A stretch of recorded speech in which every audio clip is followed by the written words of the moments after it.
When the George Zimmerman verdict came late Saturday night, an entire courtroom of people held their collective breath. Quote, "We, the jury, find George Zimmerman not guilty."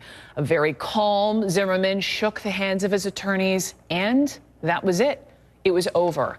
But outside that courthouse in Sanford, Florida, the reaction was just beginning. Social media absolutely lit up. Protests erupted nationwide, as we mentioned, for the most part peaceful. This was one of more than 1,000 fatal shootings in the state of Florida in 2012. Remember, it happened last February. So what made this a national news story instead of a local tragedy? Many people argue it's merely the latest example of deep-seated racism in the justice system. So joining me now for this discussion, former president of Morehouse College, Dr. Robert Franklin, also CNN.com columnist Ruben Navarrete, and author of Dear White America, Tim Wise. So I just want to welcome all of you to this and all of your voices, and Dr. Franklin sitting in here with me in studio. Nice to see you again, sir. Thank you. I want to begin with you because you have guided many Morehouse men in your years, and I know because of this, and in talking to colleagues of mine, African-American colleagues who have sons and nephews, this case has sort of reignited talks. You call it the talk, yes, right? With yes. their young men about whether it's how fast you should be walking in public, what you should be wearing. You talk at, I don't know if it's Morehouse specific, but Yes. 5 wells. That's right. What is that? At Morehouse and at all of America's black colleges, our schools, churches, and community organizations have promoted what I've conceptualized as the 5 wells. Our young people should be well-read, well-spoken, well-traveled, well-dressed, and well-balanced. And it is very important that they comport themselves in a way that doesn't threaten. But it is a pity that they have to do that they can't be taken for who they are and seen as average, ordinary kids. But we do emphasize the importance of presenting themselves as young leaders, as cultivated and dignified and responsible. And that certainly has been core to the Morehouse tradition. And I have to say, I can't relate to that, but I've talked to a lot of people who obviously can. And my question to sort of push you gently then would be, would that not imply that if a young black man is walking along the street and they see a white man, that is inherently stereotyping perhaps the white man to be profiling the black man? Is that fair? It's not fair, and it's a tragedy when we profile one way or the other. I think we all have to grow beyond seeing stereotypes, profiles, and caricatures. And really, back to Dr. King's important moral rhetoric. Yes. Examine the character, look at the person, and respect every person as a child of God. Tim Wise, I want to hear your voice because I know you say, on the flip side, we have to take, I'm quoting you, take an honest look at how just about all of us have racialized perceptions of people of color. What do you mean by that?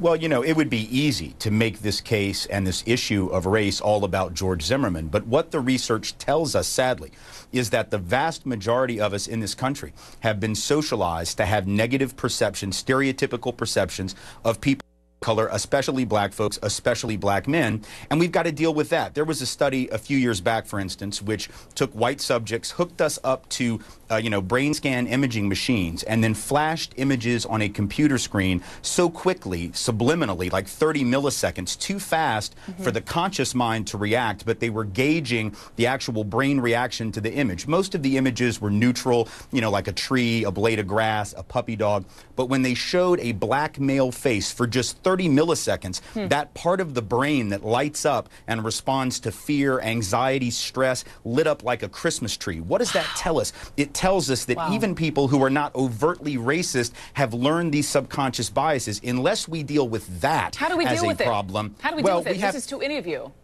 We have to be honest about it. Part of the problem of racism in this country is a problem of denial. When you're in denial that a problem exists, you can't solve it. What the research tells us, and this is the good news, is that when we're open and honest about our racialized fears and suspicions, we actually do a pretty good job of keeping them in check. It's when we deny them that we fall prey to them.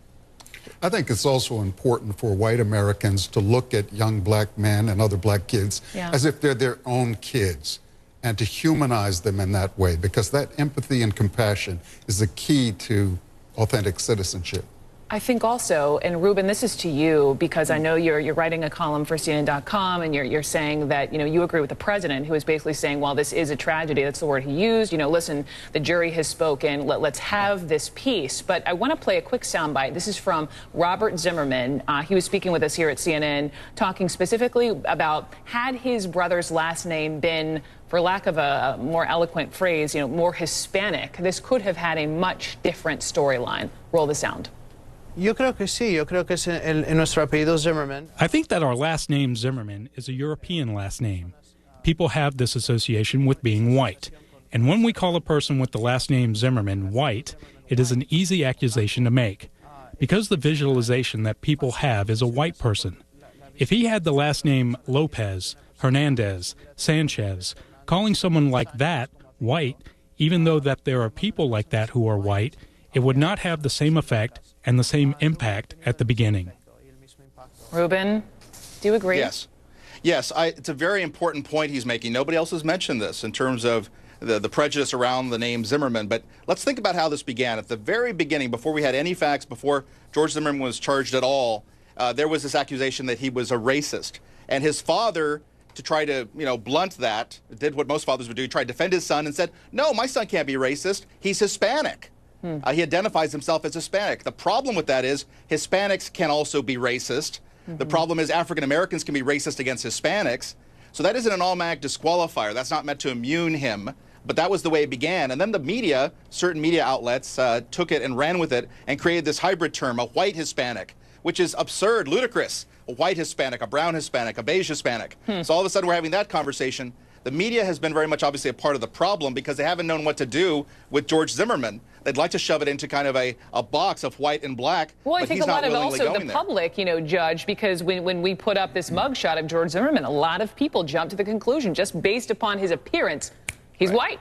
Well, what's interesting about what Ruben's saying, the research on this subconscious bias that I was talking about very frighteningly shows that not only white folks have internalized anti-black bias, but large numbers of Latinos and Asian Americans, and here's an interesting one, about 40% of African Americans have internalized bias against themselves as black folks. That's how deep this runs. So it's absolutely true. But Tim's only telling half the story. The other part of the story is that African Americans likewise have a negative perception of Hispanics. And we hear this all the time. Certainly we write about the immigration issue. Sure. Lectures about racial profiling, Tim. Yeah. If the issue is immigration, we can write the book on that. We understand what it's like to be profiled and to be accused of not being of this country. Well, but of course, Gentlemen, forgive me for jumping in. I have to jump in and say I wish we had more time. We are going to have plenty of time next hour to talk about all of this. But for now, I just have to say thank you, Robert Franklin, Ruben Navarrete, and Tim Wise. Thank you, and thank you so much for joining.